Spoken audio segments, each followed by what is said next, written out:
Muy buenas noches, amigos y amigas. ¿Cómo están? Les saluda Mario Sánchez y el día de hoy vamos a hablar del trágico partido de Venezuela que acaba de empatar 3-3 ante Bolivia en su debut como local en el preolímpico sub-23, que da justamente dos cupos a este torneo de los Juegos Olímpicos que se disputarán en 2024. Antes de comenzar, ya saben cuáles son las tres reglas básicas: suscribirse, darle like y dejar su respectivo comentario. Noche de golazos en el Brigio de Iriarte porque tanto los de Venezuela como los de Bolivia fueron jugadas y disparos de alta factura. Eso no lo podemos negar, no lo podemos discutir.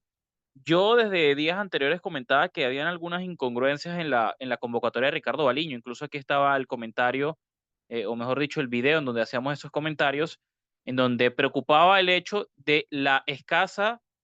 mm, o el escaso número de volantes ofensivos porque solo se contaba con David Martínez y Matías Lacaba y que no había recambio para ellos, además de que quizás son jugadores que se sienten más cómodos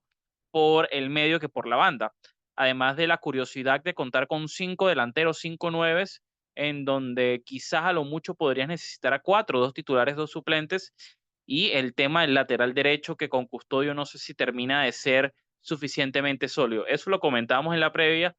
y hoy parece que tras ver este compromiso, varias de esas cosas terminan teniendo sentido, además de colocar el hecho de que a nivel de los volantes de primera línea, la mayoría de ellos pueden ser ocho, o podemos verlos de esa forma, estos volantes box to box como Telasco Segovia, como Anderson Contreras, además, y con poca presencia de volantes cinco, quizás Emerson Ruiz es lo que más se pueda asemejar a eso, y eso genera de cierta forma un desbalance importante. El 11 que escogió Ricardo Baliño para este compromiso vino con algunas sorpresas y sobre todo a nivel de planteamiento, diría yo. El arquero fue Fran Carlos Benítez, el lateral derecho Alex Custodio, la saga de centrales estuvo compuesta por Andrés Ferro y por supuesto por Carlos Pipo Vivas, que termina siendo el capitán, lateral izquierdo René Rivas, y luego en la línea de volantes vimos a Telasco Segovia y a Brian Ortega. Como les decía, dos jugadores que con el balón son muy buenos, que suelen sumarse al ataque, pero que ninguno de los dos es cinco por naturaleza. En la parte de arriba de los volantes ofensivos veíamos a David Martínez, a Matías Lacaba y como los dos delanteros, Giovanni Bolívar y por supuesto Kevin Kelsey. Digamos que nominalmente se trataba de un 4-4-2, pero hubo varios momentos en donde ese 4-4-2 se confirmó o se terminó volviendo un 4-2-3-1 en el cual seguían anclados como volantes de primera línea Ortega y también, por supuesto, el caso del jugador Telasco Segovia, pero Matías Lacaba o incluso en algunas ocasiones David Martínez se ponía en el medio, el otro David o Lacaba, el que sobrase allí, iba a la otra banda y Giovanni Bolívar se recostaba por la banda izquierda para dejar a Kevin Kelsey como único nueve y eso terminó siendo curioso en algunas ocasiones, pero yo creo que el principal error de la Vinotinto, hablando en líneas generales, fue el tema del 5. Siento que faltó alguien que ayudase a recuperar los balones con mayor frecuencia, faltó un Emerson Ruiz ahí, que es quizás lo más parecido que pueda tener la Vinotinto, y también siento que a nivel de opciones en el banquillo para resolver un partido, no había un volante ofensivo que pudiese entrar por David Martínez, que quizás no tuvo su mejor participación, tenía que entrar un jugador de perfil distinto y me parece que eso empezaba a complicar las cosas. Ya llevando las cuentas de cómo transcurrió el partido, los primeros minutos comenzaron con un leve dominio de Venezuela que después Bolivia terminó emparejando hasta terminar anotando gol cerca de los 30 minutos. Fue el gol que anotó el escuadra de Bolivia, un rebote que quedó fuera del área para que su jugador le pegase de muy buena manera. Creo que si bien la mayoría de goles del partido fueron golazos, a mí en lo particular el que más me gustó fue este gol que anotó Bolivia al minuto 31 por parte del jugador briseño, José Briseño, que anotó un gol de verdad que dejó a Fran Carlos Benítez sin ninguna opción. Previo a eso, Andrés Ferro había sido amonestado de forma injusta, una barrilla limpia que ni siquiera había sido falta, pero caso contrario, no había sido amonestado Pipo Vivas, que había entrado sobre todo en el primer tiempo con exceso de actitud y estaba con las revoluciones muy altas y pudo haber sido amonestado y no estuvo muy preciso en el primer tiempo. Estuvo mucho mejor Andrés Ferro a nivel defensivo Pipo Vivas mejoró quizás en el segundo tiempo en comparación a lo que hizo en el primero, pero quizás por debajo de del nivel que podríamos esperar de él a nivel global. Lo bueno de Venezuela es que después de recibir ese balde fría que fue el golazo de Briseño, pudo reaccionar de forma muy rápida y sobre todo con la virtud de anotar rápidamente las ocasiones que generaba, porque la verdad es que si bien Venezuela terminó el primer tiempo ganando los 2-1, no fue que generó, no fue que fabricó muchas ocasiones. Al 37 apareció el que en ese momento era el mejor jugador de la cancha, sin ninguna duda, Matías Lacaba, que recibió un pase, Telasco Segovia, enganchó y con un remate de zurda, con comba, con efecto, dejó al portero boliviano sin ningún tipo de opción y de esta forma la Vinotinto empataba el compromiso. Y solo 4 o 5 minutos después apareció también Giovanni Bolívar, una jugada que también tuvo que ver Telasco Segovia, hubo un remate de Kevin Kelsey en el travesaño, David Martínez participó y anotó Giovanni Bolívar también un golazo en el cual enganchó y remató de derecha al ángulo de muy buena factura, de muy buena forma, un remate de estos que en donde terminó siendo prioridad la ubicación que la potencia y pues en este caso también el portero boliviano quedó sin ninguna oportunidad. Así que cerraba bien Venezuela el primer tiempo, 2 goles por 1, con algunos déficits que comentamos a nivel defensivo, con un Pipo Vivas que quizás no estaba mostrando su mejor versión y con un tema de recuperación que ya empezaba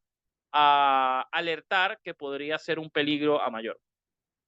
En el segundo tiempo, Venezuela hace un cambio al minuto 61, que es la salida de David Martínez, que no estuvo en el mejor de sus días, más allá de eso dio una asistencia, pero sabemos perfectamente que David Martínez puede ser mucho más, y entró Carlos Falla para terminar de formar un tridente en la línea volantes, Falla, Ortega y Telasco Segovia, siendo Falla quizás el jugador que tenía mayor responsabilidad defensiva para dejar a Ortega y a Telasco más libres y eso dio resultado rápidamente, ya que Telasco Segovia recibió por la banda derecha con su gran visión, pudo observar cómo René Rivas estaba haciendo la banda por la izquierda, hizo un pase preciso, René Rivas controló muy bien y remató de izquierda para hacer un zurdazo imparable para el portero boliviano, que la verdad que en los 3 goles que hizo la Vinotinto no tenía absolutamente nada que hacer. Y ojo, al 68 pasó lo que para mí, más allá que hay muchos errores puntuales que los hemos comentado, pero lo que pasó al 68 para mí fue la clave de la caída de Vinotinto. Se lesionó Andrés Ferro, que para mí fue el mejor jugador a nivel defensivo, más allá de lo que pudo hacer René Rivas, que tuvo vocación ofensiva, fue el jugador que más se proyectó de los laterales, que era lógico porque sabemos que Alex Custodio es un jugador que tiene naturaleza central. Se lesionó Andrés Ferro y entró Jesús Quintero, que no quiero decir que Jesús Quintero haya tenido un mal partido, pero obviamente lo que estaba haciendo Ferro era bastante destacado. Y ocurrió el tema del penal al minuto 71, 3 minutos después de Fran Carlos Benítez, en donde me parece que sale de forma bastante apresurada y comete un penal muy claro, evidente, sobre el jugador boliviano. Es amonestado incluso Fran Carlos, pero Fran Carlos termina encomendando, o mejor dicho, enmendando el error en el penalti al atajarlo de muy buena forma y mantener el 3-1 contra Bolivia. Incluso a partir de ahí se genera un contraataque muy bueno por parte de la Vinotinto, en donde Kevin Kelsey quedó en situación anotadora, pero de forma bastante clara, y finalmente paran la jugada por un fuera de juego que no era y estaba muy lejos de serlo. Así que en esos momentos a veces uno no entiende por qué no dejan correr la jugada y después que se revise con el VAR, porque en esos momentos perfectamente Venezuela pudo haberse ido por encima del marcador de forma más amplia, pudo haber sido un 4-1, pero este análisis, este comentario que hago no puede ser una excusa ni mucho menos del empate de Bolivia, el empate a los últimos minutos de Bolivia y el fracaso a nivel de resultado de Venezuela en este partido y también a nivel de juego desde mi punto de vista, más allá de que hayan hecho 3 goles. Y al minuto 83 apareció Chávez para marcar el 3 goles por 2. Después fue expulsado Ceja al 88 por una patada terrible patada sobre Matías Lacaba, que pensé que iba a salir en camilla, pero bueno, Matías es un chico fuerte y me parece que alcanzó a hacer un movimiento con la pierna antes del impacto que pudo disminuir el golpe. Pero a pesar Bolivia de que al 88 había sufrido una expulsión y por el hecho de que está a solo un gol de empatarlo, vi muy mal a la Vinotinto en esos minutos, cediendo bastante y con una Bolivia muy dominante. Baliño lo notó y por eso al 90 hizo un triple cambio. Salió Giovanni Bolívar, salió Kevin Kelsey, salió Telasco Segovia, entró Riasco, Ruiz y Jesús Paz para formar una línea de 5 prácticamente, con Custodio de central, Jesús Paz por la izquierda y también por ahí con la presencia de René Rivas. No recuerdo exactamente si René Rivas se ubicó por derecha o Paz por izquierda, pero obviamente la idea era una línea de 5. Y al 90+6 apareció Villamil con un zapatazo de media distancia que no estoy seguro si Francarlo Benítez pudo haber hecho más en atajarlo. No he visto la repetición, sinceramente. Aquí voy a colgar, obviamente, en cada momento que estoy hablando el video, si es posible, sobre todo los de Venezuela. No sé si los de Bolivia los pueda llegar a tener para que entiendan un poquito el contexto. Y cuando parecía que todo iba a quedar empatado,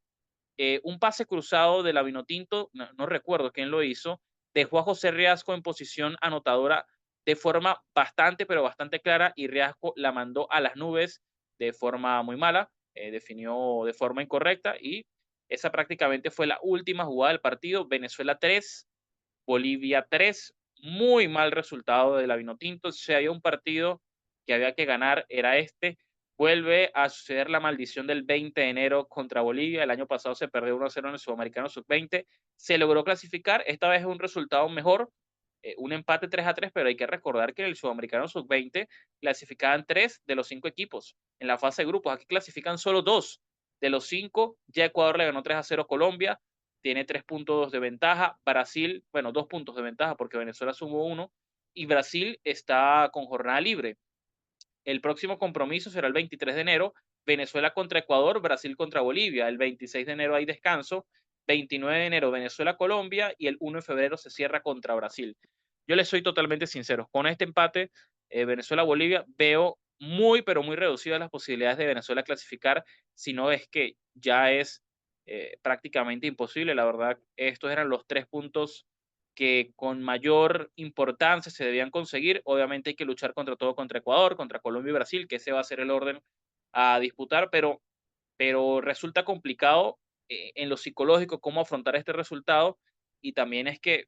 y con todo el respeto de Ricardo Baliño, porque no hay que negar que su Sudamericano Sub-17 fue maravilloso y que comandó de muy buena forma esta generación, creo que hubo errores graves a nivel estructurales en esta convocatoria.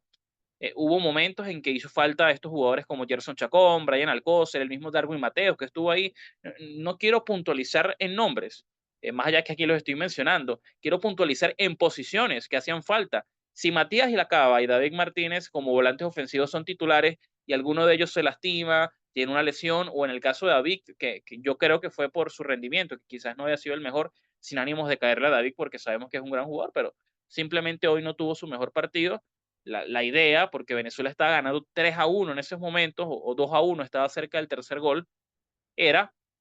colocar un jugador de su misma naturaleza. Y Carlos Falla no lo es, más allá de que yo considere que en su momento sí debía entrar un jugador como Falla, como Emerson Ruiz, para ser el volante 5 anclado, que creo que entre Ortega y Telasco, que sobre todo Telasco tuvo un partidazo. Telasco fue, a ver, si hablamos de un top 3, dos claramente son La Cava, Telasco, y yo como tercero incluiría a Ferro, más allá que, sí, sí, yo creo que son mis tres, Telasco, Lacaba y Ferro. Después podemos debatir cómo los ordenamos, pero entre Telasco y Ortega no había un jugador anclado como un 5 que pudiese robar, que pudiese estar ahí posicionalmente apoyando a los centrales, y creo que eso se sufrió bastante contra una selección boliviana que sigue un ciclo de Pablo Escobar, que lo veamos ahí también en la raya, gran delantero boliviano que hizo carrera en The Strongest por muchos años, que fue dirigido por César Farías, que César Farías lo tuvo como asistente técnico en la selección de Bolivia, pues, y que fue el director técnico de Bolivia en el Sudamericano Sub-20. Nuevamente leen a Venezuela de una buena forma, le hacen un partido complicado y le sacan 2 puntos en realidad a Venezuela, que los deja con posibilidades mínimas para clasificar a la fase final, al cuadrangular final de esta preolímpico sub-23. Otra cosa, en las tomas que se veía en televisión, está muy lejos de verse un lleno en el Brígido Iriarte de Caracas. La asistencia no fue la ideal y preocupa porque aparentemente cuando querías entrar a comprar una entrada estaban agotadas, y aquí no vemos el estadio lleno, ni mucho menos, ni cerca de estar lleno, y eso me hace plantearme muchas preguntas. ¿Qué pasó con esas entradas? ¿Qué pasó? Así va a ser en los próximos partidos contra Ecuador, contra Colombia, contra Brasil. No es justo. no es justo.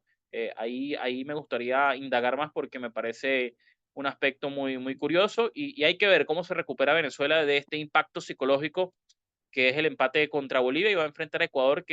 llega como líder de grupo, le ganaron a Colombia 3-0, incluso físicamente puede ser que no se esforzaron tanto en los últimos minutos, con la moral por alta, pero bueno, no hay que rendirse, hay que seguir adelante y esperemos que la Vinotinto pueda poder levantarse de este duro golpe, pero bueno, creo que el resultado, de cierta forma, más allá que yo creo que Venezuela hizo algunas cosas más que Bolivia, termina condenando errores importantes de Venezuela desde el punto de vista del juego y que también son producto de las decisiones de Ricardo Baliño a la hora de su convocatoria, que de verdad en muchos aspectos deja muchas dudas. Custodio, por cierto, muy mal en el último gol, muy mal Alex Custodio en el último gol, pifia de forma terrible y bueno, Bolivia prácticamente remata a placer ahí. Como les comentaba, Ferro para mí fue el mejor en la defensa y uno de los mejores del partido. Telasco también estuvo brillante, participó en las 3 jugadas de gol. El caso de Matías Lacaba fue un elemento que siempre estuvo incomodando a los bolivianos. Giovanni Bolívar cumplió con el gol, pero más allá de eso creo que no tuvo tampoco un gran partido y Kevin Kelsey sigue sin estar del todo afinado cuando se viste con la selección, con la camisa de la selección Vinotinto, pero eso no le quita ni que sea un mal jugador, ni mucho menos. Es un gran delantero Kevin Kelsey y esperemos que pronto se le dé la oportunidad con un gol. De hecho, hubo una jugada que incluso debo confesar, me enojé con Kevin Kelsey porque tenía para hacerle el pase a Brian Ortega y en ese momento tuvo, digamos, el egoísmo del delantero, que es perfectamente entendible y que es algo natural en ese tipo de jugadores, porque le hace falta el gol, tiene ansiedad por ese gol y él decide rematar, que no era una jugada clara para remate, sino de pase para Brian Ortega, que obviamente se enoja como casi todos los venezolanos nos enojamos en ese momento, pero bueno, son cosas de fútbol. Venezuela empató, tiene un próximo reto el 23 de enero, que si no me equivoco es el día martes, para enfrentar a Ecuador y no hay otro resultado posible para que Venezuela se ilusione con la clasificación que la victoria, porque este empate, como les comenté, nos deja bastante mal parados. Señores, espero que les haya gustado el video. Ya saben, denle like, suscríbanse, activan la campanita de notificaciones y dejen sus comentarios, sus críticas, sus opiniones, porque para eso es este espacio. Un abrazo, hasta luego.